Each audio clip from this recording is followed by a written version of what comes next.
The wind over Dry Hollow was a creature all its own, old, moaning, restless.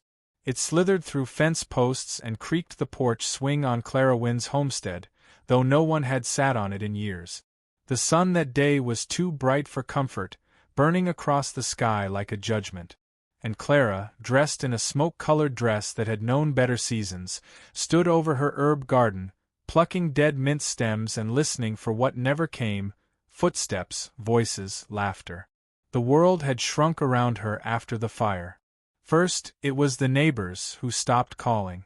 Then the church stopped asking. Then the town stopped seeing her altogether. The only thing that hadn't left was the land. It groaned under her boots, turned rough in her hands, but it stayed. So she stayed too. Clara hadn't spoken aloud to anyone in years, not since the blaze took her husband and her infant son one bitter spring night. Folks said she'd lost her mind walking back into that blackened shell of a house. But she hadn't gone in for madness. She'd gone in to remember. Her hands had pressed against the scorched crib rail, her knees had sunk into ash, and she'd wept until the silence became her only friend. The townspeople gave her names. Widow Witch was their favorite, whispered behind hymnals and through lace curtains. Others swore she cursed her land so no man dared approach. It didn't matter. Clara had long since stopped hearing them. Her cabin stood 3 miles from town, nestled in a bend of the high grass hills, surrounded by open space and the hollow hush of things left unsaid. It was on a heavy summer afternoon, when the heat clung to the skin like syrup and cicadas shrieked like they were dying, that the silence finally broke. Hooves, many of them, pounded up the hill, slow and deliberate. Clara froze mid-step, her basket of lavender in one hand, her heartbeat thudding like a war drum. She squinted into the dust rising beyond the fence and saw them. 7 riders. Tall, broad-shouldered men on thick-muscled horses. Their skins were bronze, their hair long, braided with beads and feathers. They rode in quiet unison, not like bandits, not like soldiers, something older, something dignified. Their faces bore paint in streaks and smudges, and their eyes didn't look away. Clara backed toward the porch, setting her basket down with trembling fingers. Her rifle was leaned just inside the door, never far from reach. But before fear could take full hold, one rider lifted a hand. A sign, not a threat. He dismounted first, taller than the others, his shoulders wrapped in deer hide and his hair streaked with gray at the temples. His face was carved of stone and silence, but when he spoke, his voice held the low rumble of distant thunder. The storm will come from the south. The rivers below will rise. We ask shelter, only for one night. Clara didn't answer. Not yet. Her eyes darted from his weathered face to the others, 6 of them, all watching her with quiet patience, not a weapon raised. Their horses stood still, snorting softly. The air around them felt charged, but not with danger, something heavier. Something waiting. The man stepped forward again. We carry no harm.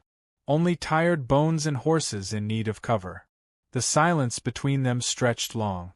Clara's fingers hovered near the doorway. She hadn't let another soul past her threshold in years. Not since the whispers. Not since the coffin nails. But something in the man's gaze held steady. Not pleading, not commanding. Just presence. She moved. Not much. Just the smallest nod toward the porch. He dipped his head in return. I am Sahel, he said. She didn't give her name. One by one, the other riders dismounted. They introduced themselves quietly: Brave Deer, Red Clay, Tahoma, Nawakwa, Ishto, and Little Snake. Names that curled through the air like wind over water. They brought no saddlebags, no visible goods, just themselves, their beasts, and the smell of long trails and smoke. Inside the cabin, space was tight. The Comanche settled without a sound, kneeling or sitting cross-legged on the wood floor.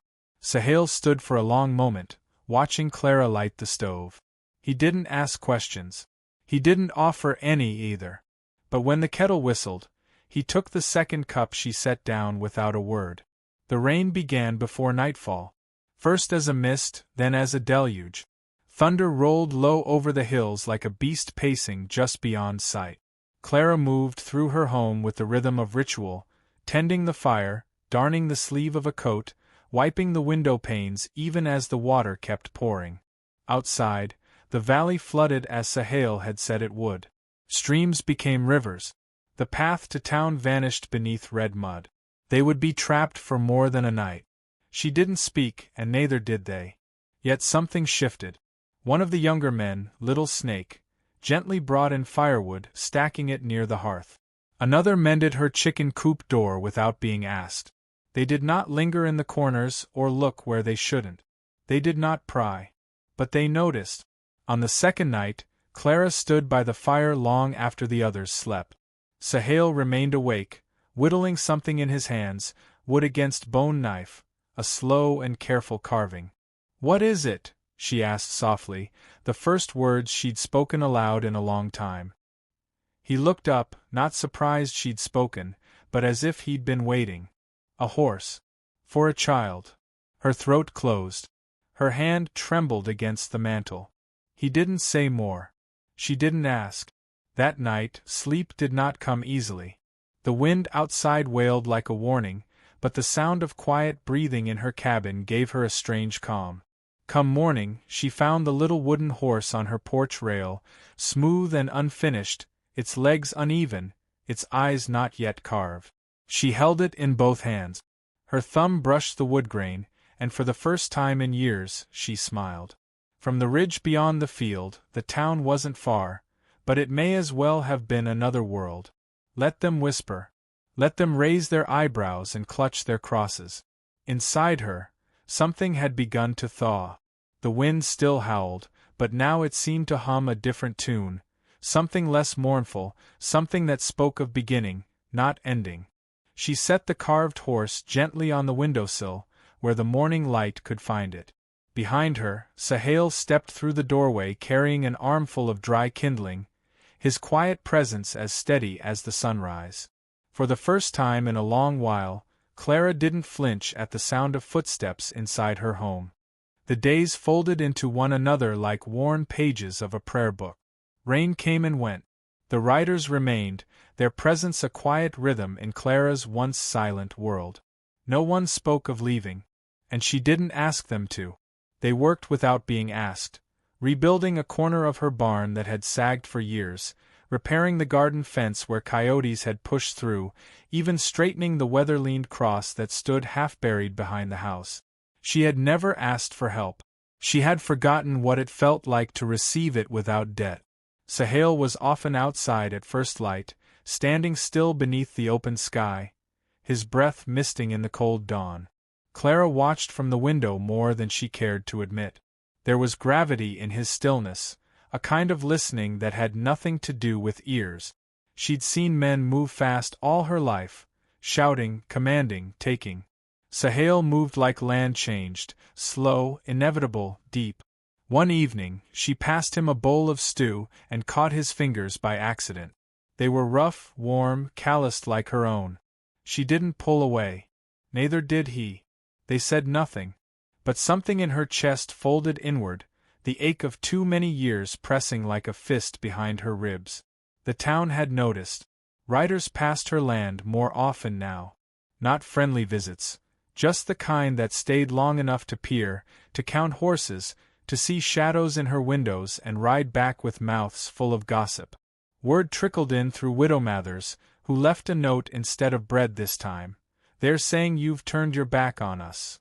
Clara burned the note before she'd finished reading it. Her hands trembled only a little. She had known this moment would come. The moment the world demanded her grief be private, her strength be hidden, her healing made invisible. But the men in her cabin had given her no threats, no noise, only space and silence. And somehow that had brought her closer to herself than any sermon ever had. That night the wind shifted.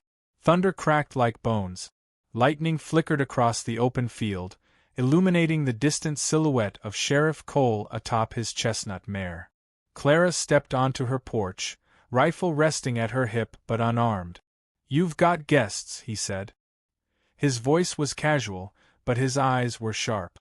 Lot of them. The town's concerned. She stared. He waited. Storm season, she replied flatly.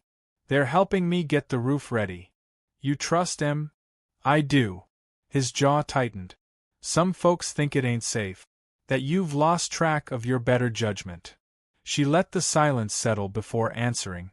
I lost everything else. That's what gave me judgment in the first place. Cole didn't argue. He just tipped his hat, turned his horse, and vanished into the dark like a shadow that never intended to stay. When she stepped back inside, Sahel met her eyes. He had been listening. She knew that without needing to ask. He said nothing, but in the firelight, his expression softened, not in pity, but in something like respect. Later that evening, as rain began to whisper against the roof, Clara reached for the little carved horse on her windowsill. It was finished now. Its legs evened, its eyes marked with 2 faint notches. She turned it over in her hands, then looked across the room to Sahel. Was it yours? She asked. He looked up slowly. It was meant for a son I never met. The words landed between them like a stone dropped into still water. No dramatics, just truth. Clara stepped closer, her breath catching. I had one. He burned in the fire. With his father. Sahel nodded once, his gaze not leaving hers. The world teaches us to carry loss like a knife. But I think it's more like a seed. If you don't bury it deep, it never grows into anything that matters. She felt the tears come, slow and inevitable. And still, she did not look away. That night, when the storm came in full, it was not gentle. Lightning struck the far side of the barn, catching the old hay ablaze in a hiss of fire and rain. Clara burst from the cabin barefoot, her dress clinging to her legs, shouting for the horses, her voice raw and frantic. She tore at the stall doors, the heat of the blaze biting at her skin. The last one, her old mare, was panicked, eyes wide, rope caught. Clara dove into the smoke, hands burning, lungs clawing for air. And then Sahel was there. He grabbed her by the waist, lifted her bodily from the flames, and ran. She kicked, screaming. Let me go, I couldn't save them last time, I can't lose again, I can't. They stumbled into the mud, soaked and shivering. Behind them, the barn groaned and collapsed, fire hissing in the rain. Clara wept into his chest, not out of weakness, but out of memory, of guilt that had lived too long beneath her skin. Sahel didn't hush her, didn't soothe her. He only held her tighter. You did save them, he said when her sobs slowed. You screamed. You ran. You tried. And now you still try. She pulled back slowly, blinking up at him. Rain ran down his face, glistening like silver. Her palm found his cheek. You didn't run from me, she whispered. No, he said. I saw you standing in the fire. The days after the fire were different. The barn would need to be rebuilt.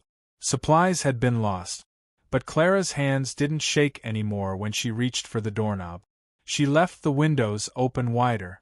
She laughed once, out loud, when Little Snake accidentally stepped on her best saucepan and flattened it like a coin.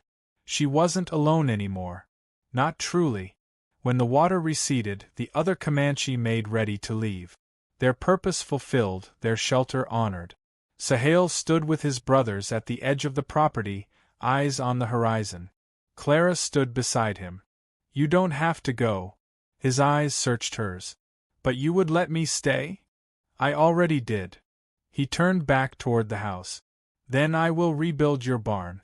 And after that, we will see what we build next. The others rode on, silent as they came. But Sahel stayed. They worked in quiet rhythm. Hammer, nail, beam, and when the barn stood again, prouder and stronger than before, Clara placed the little horse above its door, facing east. At night they sat on the porch together, not always talking, not always touching, but side by side, as the wind carried songs only the land could understand. And in her chest, something bloomed, slow and quiet, like a seed that had waited years for rain. The world would still whisper. But Clara no longer listened with bent shoulders. She had opened her door once to strangers, and in doing so, had let herself back in.